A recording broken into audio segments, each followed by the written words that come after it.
حمد ہے اس رب کو کہ جس نے ہمیں انسان کیا، حمد ہے اس رب کو کہ جس نے ہمیں انسان کیا، اور درود ہو اس نبی پر کہ جس نے ہمیں مسلمان کیا۔ حمد ہے اس رب کو کہ جس نے ہمیں قرآن دیا، اور درود ہو اس نبی پر کہ جس نے ہمیں ایمان دیا۔ حمد ہے اس رب کو کہ جو رب العالمین ہے، اور درود ہو اس نبی پر کہ جو رحمت للعالمین ہے۔ حمد ہے اس رب کو کہ جس نے جہنم کو آتش اور شعلوں سے بھڑکایا، اور درود ہو اس نبی پر کہ جس نے آنسو بہا بہا کر اس بھڑکتے جہنم کو ہم گنہگاروں کے لیے بجھایا۔ اعلیٰ حضرت فرماتے ہیں نا کہ اللہ کیا جہنم اب بھی نہ سرد ہوگا، رو رو کے مصطفیٰ نے دریا بہا دیا۔ حمد ہے اس رب کو کہ جسے کائنات کا ایک ایک ذرہ یاد کرتا ہے، اور درود ہو اس نبی پر کہ جسے خود خدا یاد کرتا ہے۔ درود پاک پڑھیں، اللہم صلی علی سیدنا مولانا محمد وانزلہ المقعد المقرر۔ تلاوت کی، فرمایا ان الذین کفروا ينفقون اموالهم، کہ بے شک کافر اپنا مال خرچ کرتے ہیں۔ ينفقون اموالهم، کافر اپنا مال خرچ کرتے ہیں۔ اچھا، خرچ کس لیے کرتے ہیں؟ فرمایا لیصدوا عن سبیل اللہ، تاکہ تمہیں روکیں اللہ کے رستے سے، سیدھی راہ سے، دین سے تمہیں روکیں۔ روکنے کے لیے وہ مال خرچ کرتے ہیں۔ اور فرمایا فَسَيُنْفِقُونَهَا، اور یہ آگے بھی خرچ کرتے رہیں گے۔ ایسا نہیں کہ ایک دفعہ دو دفعہ خرچ کر کے تھک ہار کے بعد آ جائیں گے۔ قرآن کہہ رہا ہے اے پیارے، اے محبوب، کافر اپنا مال خرچ کرتے ہیں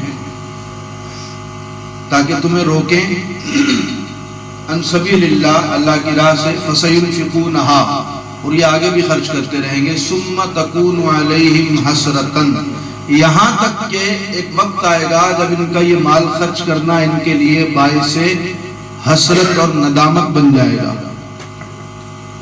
ثُمَّ تَكُونُ عَلَيْهِمْ حَسْرَةً، یہاں تک کہ یہ مال خرچ کرنا ان کے لیے باعث حسرت اور ندامت بن جائے گا۔ یہ سر پکڑ کے بیٹھ جائیں گے کہ یہ کیا ہوا، ہماری ساری انویسٹمنٹ ضائع ہو گئی، یہ پریشان ہو جائیں گے۔ یہ مال خرچ کرنا ان کے لیے حسرت اور ندامت کا سبب بن جائے گا۔ اور فرمایا ثم یغلبون، اور پھر اللہ انہیں مغلوب کر دے گا اور تمہیں غالب کر دے گا۔ اللہ انہیں مغلوب کر دے گا، کافروں کو اور اسلام کو غالب کر دے گا۔ یہ بشارت موجود ہے قرآن پاک میں، ٹھیک ہے، اللہ کا کلام ہے قرآن۔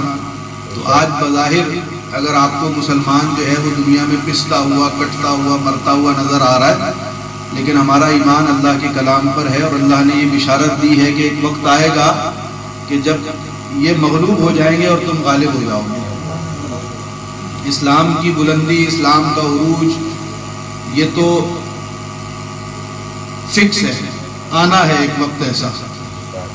دیکھے ہیں یہ دن اپنی کی غفلت کی بدولت، سچ ہے کہ برے کام کا انجام برا ہے۔ درس قرآن اگر ہم نے نہ بھلایا ہوتا، یہ زمانہ نہ زمانے نے دکھایا ہوتا۔ تو آج جو کچھ ہمارے ساتھ ہو رہا ہے نا، یہ ہمارے اپنے کرتوت ہیں، ہماری اپنی حرکتوں کی سزا ہے کہ ہم نے نبی پاک صلی اللہ علیہ وسلم سے اپنا جو تعلق تھا نا، اس کو ہم کمزور کر بیٹھے، اور اس کمزوری کی وجہ سے ہم پوری دنیا میں کمزور ہو گئے۔ جب تک تعلق اسلام کے ساتھ مضبوط تھا، حضور کے ساتھ مضبوط تھا رشتہ صحابہ کرام علیہم رضوان کا۔ اب اسی آیت کے تحت آپ ذرا جنگ بدر کے میدان کا جو ہے وہ نظارہ اپنے ذہن میں لائیں۔ اللہ فرما رہا ہے ان الذین کفروا ينفقون اموالهم، یہ اپنا مال خرچ کرتے ہیں۔ بدر کے میدان میں کافروں نے کیا تھوڑا مال خرچ کیا تھا؟ بھائی 313 کے مقابلے میں 1000 تھے، ان کے پاس گھوڑے بھی تھے، ان کے پاس تلواریں بھی تھی، ان کے پاس نیزے بھی تھے، ان کے پاس تیر بھی تھے، ان کے پاس ڈھالیں بھی تھی، ان کے پاس مال و دولت تھا، کھانا پینا تھا، سب کچھ تھا۔ ادھر مسلمان جو ہے وہ آدھی کھجور صبح اور آدھی کھجور شام کو کھا کر جنگ کے میدان میں جاتے تھے، ادھر بکرے اور اونٹ ذبح ہو رہے ہوتے تھے، تو وہ بھی تو پیسوں سے آتے تھے نا بھائی، مال خرچ کرتے تھے مسلمانوں کے مقابلے میں آنے کے لیے۔ ان الذین کفروا ينفقون اموالهم، میں پیارے یہ اپنے مال کو خرچ کرتے ہیں تاکہ تمہیں روکیں، لیصدوا عن سبیل اللہ، اللہ کی راہ سے روکیں تمہیں، اسلام کو مٹا دے، ٹھیک ہے جی، اسلام کے ماننے والوں کو ختم کر دے، لیکن ثم تکون علیہم حسرۃ، ان کا یہ مال خرچ کرنا ان کے کام نہیں آئے گا بلکہ ان کو حسرت ہوگی، اور جب بدر کا میدان سجا تو واقعی ان کو حسرت ہوئی کہ 313 نے ہزاروں کو کاٹ کے رکھ دیا جی۔ تو فرمایا کہ یہ باز نہیں آئیں گے، فسینفقونھا، یہ مال خرچ کرتے رہیں گے۔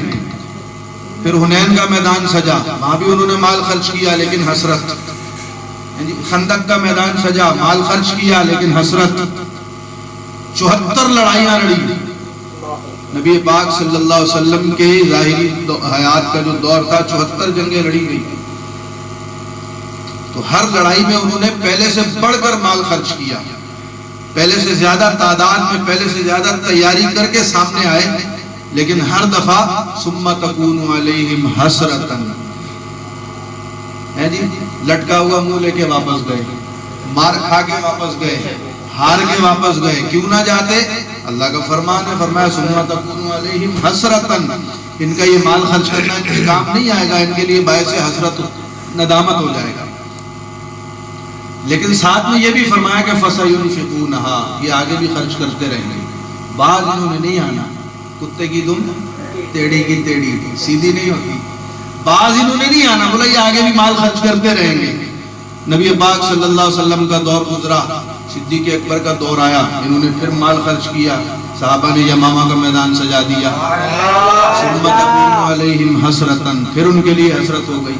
پھر صدیق اکبر کا دور گزرا، فاروق اعظم کا دور آیا، ہے جی، انہوں نے پھر خوب تیاری کی، فاروق اعظم نے 23 لاکھ مربع میل پہ اسلام کا پرچم لہرا دیا، ان کے لیے پھر حسرت و ندامت، یہ پھر باز نہیں آئے، پھر خرچہ کرتے رہے، ہے جی، یہاں تک کہ امام علی مقام امام حسین کا دور آیا، اور کربلا کے میدان میں یزید امام علی مقام کے مقابلے میں آ گیا، کتنی بڑی فوج 72 کے مقابلے میں، ہزاروں میں 72 تن تھے وہ تسلیم و رضا والے، حقیقت میں خدا ان کا تھا اور وہ تھے خدا والے۔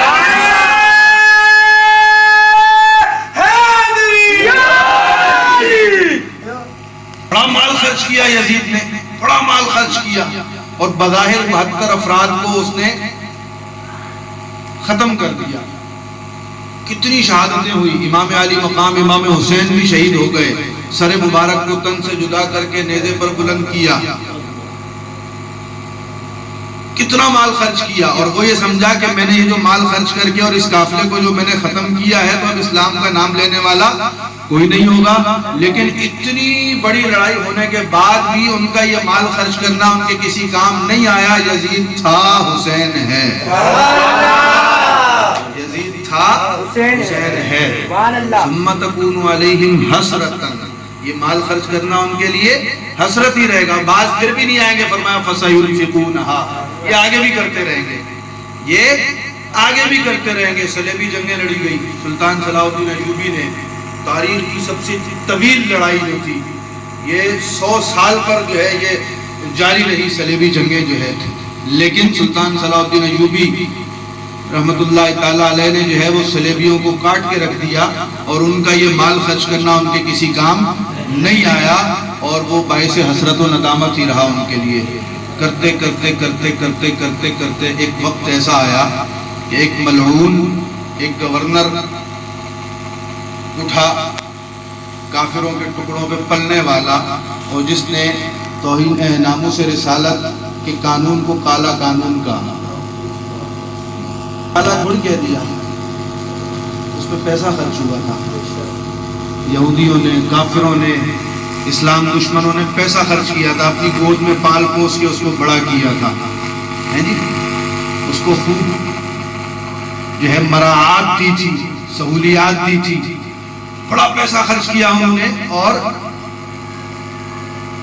اس کی زبان سے یہ بیان دلوایا، لیکن ایک مرد مجاہد میدان میں آیا، ممتاز قادری، اور اس نے ان کے سارے پیسے کو ان کے لیے ثم تکون علیہم حسرتن، حسرت بنا کے رکھ دیا۔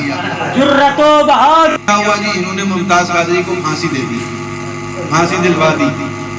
اب پھانسی دلوانے کے لیے بھی انہوں نے بڑا پیسہ خرچ کیا، بڑا پیسہ خرچ کیا جی، پاکستان کو قرضے دیے ہیں جی، قرضے دیے، دبا کے قرضے دیے۔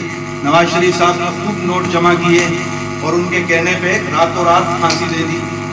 اب وہ بڑے خوش ہوئے کہ ہم نے تو ممتاز قادری کو ختم کر دیا، اب کسی میں ہمت نہیں ہوگی اس طرح کا کام کرنے کی، اب کسی میں ہمت نہیں ہوگی اس طرح کا کام کرنے کی۔ اب جو بھی ایسا کام کرے گا وہ اس کو جو ہے نا وہ یہ لگے گا کہ یار یہ مجھے پھانسی دے دیں گے، مجھے ختم کر دیں گے، لوگ ڈریں گے۔ لیکن اللہ کا وعدہ ہے، اللہ نے فرمایا ثم تکون علیہم حسرتن، یہ کام، یہ پیسہ خرچ کرنا ان کے لیے باعث حسرت و ندامت بن جائے گا۔ تم نے ایک ممتاز قادری کو مارا، آج لاکھوں ممتاز قادری۔ بھائی یہ تو میرے رب کی بشارتیں ہیں جو قرآن میں موجود ہیں، کوئی پڑھنے والا ہو، کوئی سمجھنے والا ہو۔